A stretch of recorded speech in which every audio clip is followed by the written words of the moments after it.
Thank you. Yes, the crew getting set for our 1-hour season preview show, which makes this the preview of the preview. Cheryl Pounder, Mike Johnson, Darren Dreger alongside the O-Dog will join us for that preview show. We'll focus on the 7 Canadian teams, of course. So let me ask you this. Of the changes made in those 7 Canadian cities, what intrigues you most as we enter the new season? Well, I'm looking at the Edmonton Oilers, and I think a lot of us still have the Oilers going deep into the playoffs, and that shouldn't be a surprise given they lost in Game 7 to the Stanley Cup champion Florida Panthers.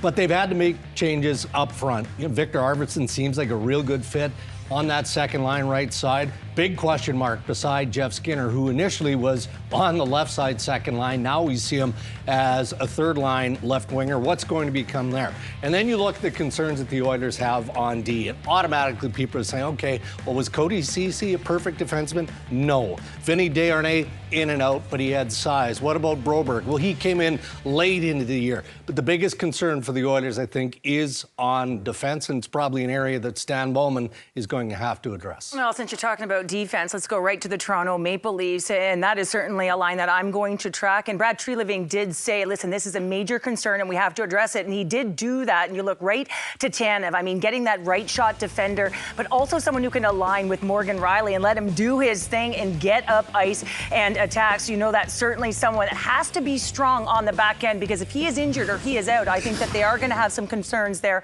on the right side. You look at OEL as well with the Florida Panthers. I thought he played extremely well there. Yeah. That size allowed him to deflect to the outside. I'm a little concerned with the third pairing right now, but I certainly think that it is better, although I'm not quite sure about how they're going to get out of their end. I do think they're going to defend well.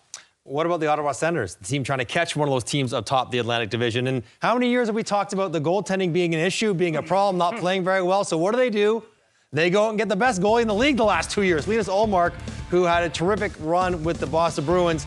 Now the Ottawa Senators. Now this finally, mercifully, answer the questions in net where they'll be a strength of that team. That's one question answer. The other one, though, I think is also important, sort of to do with the culture and the attitude of the team. They went and got David Perron, Michael Amadio, Nick Cousins, guys who have won Stanley Cups, guys who kind of compete hard and a little grittier, manage the game better to go along with that high-end talent. We love the high-end talent. We don't love their decisions sometimes at certain points in the game, and that's what Travis Green and these new players will try to help them with. If all that happens, they may have a chance to make a run for the playoff spot. Yeah, and I also think that they are going to run as well. You look down the middle, you look at Stützle, you look at Shane Pinto, I think, who is looking to have a breakout season through the middle. If he can be healthy as well as Norris, I think this is a team that can really, really push. The Montreal Canadiens, the Vancouver Canucks, the Winnipeg Jets, the Calgary Flames. We will spend time on all of you. We have a full hour, and again, focusing on all the Canadian teams, plus predictions, as always, where we're pretty much unanimously wrong every year.